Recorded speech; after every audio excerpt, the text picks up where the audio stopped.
Good morning. It's Tuesday, time for Winging It Buffalo Style. I'm Diana Fairbanks. And I'm your CW star, Matt Snyder. And I have to mention, Matt, you know I get up very early to do Wake Up before Winging It. And this morning I switched my contact solution. I grabbed the wrong one, and I ended up putting hydrogen peroxide on my eyeballs. So I'm wearing the little glasses today because it was a very painful mistake. Does not sound pleasant. No, it was very unpleasant. So it's not a little Clark Kent I'm going for. It's just, it was a really terrible contact solution mix-up.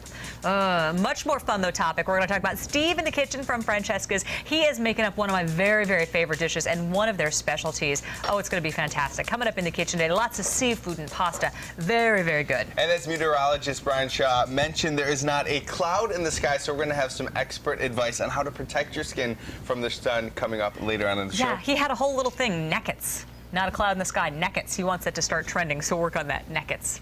Anyway, it's a thing. Okay, a lot of folks, though, talking, of course, about Jim Kelly and his announcement that he has been diagnosed with cancer and his battle with that coming up. We're going to tell you a little bit more about that. Of course, that's what everybody's talking about today. We're going to be joined by a dental expert later in our broadcast, going to explain what this condition means for him, the fight ahead. Of course, we wish him well and his family.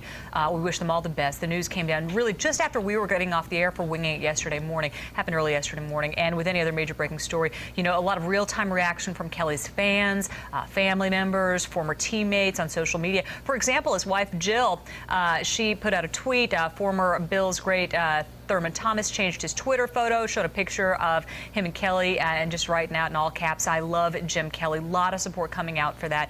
Emily's going to have much more on the reaction to this in a couple of minutes in the .com check. And again, we're going to talk about the diagnosis itself with a dental expert in the hot sauce today. Definitely, we're going to try to give you some information that maybe you can take away and learn how to be a little preventative in your own life. Yeah, and really put it into perspective. What does this mean in the kind of the big picture for him? So we're going to have that for you.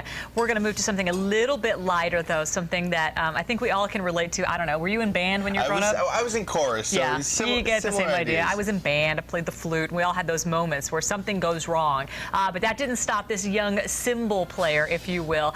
A musician's improv act is going viral. An Illinois middle schooler had a minor cymbal malfunction. Oh, watch out. It was during the national anthem. So the leather strap broke suddenly, sending the cymbal just crash into the ground.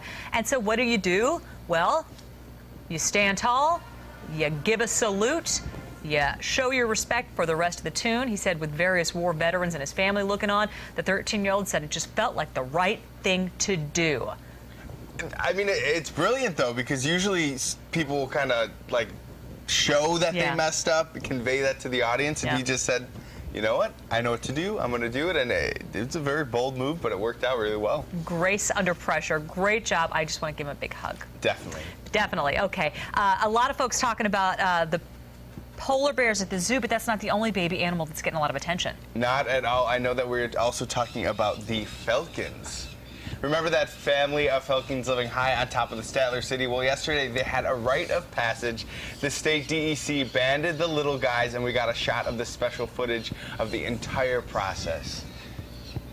I love that there's a webcam up there. Some of the shots of the imposing mother and father falcon are just hilarious. Well, you know, and they've been here for years, and the expert there was saying how some years they have better luck than others, but really they've had a lot of children, if you will, little offspring, and it's interesting to hear about the flights that they take and where they go and how they travel.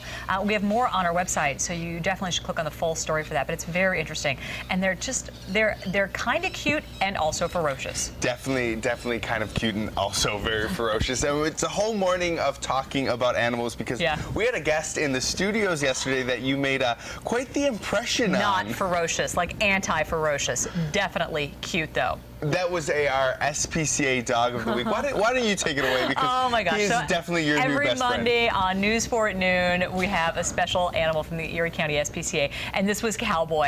Part Corgi, maybe all Corgi, I don't know. Totally 100% cute, though. Ridiculous. It was almost as though the dog was moving in slow motion yesterday because he was just so lovable and so kind and so gentle, and he and I really hit it off, and he was smiling at me, and I kept trying to leave, and he kept like walking after me, and really everybody. It wasn't just me. Anybody who would pet him, he was instantly best friends. So this is Cowboy. I hope the Cowboy has found a good home because I was this close to taking him home with me. Now, I have a cat at home, so I couldn't. It was really the limiting factor, or I totally would have taken him home. And I have to say that he did love everyone that was petting him, but when you got up to go, he popped up and he tried to follow you. He broke free of the leash a little bit and just walked out. We have this a video of you saying, no, take him back. I was so weak. I was so weak. And had he been better with cats, I absolutely Well, he would was take just him one home. of those dogs, though, that you just wanted to just pet. Like, So there was lovable. no control. There was just pet the dog. Yeah. Just pet the dog. And you never know what you're going to find at the SPCA. They really do have something for everybody. And of course, we're going from talking about one cute animal to two cute animals. Officially,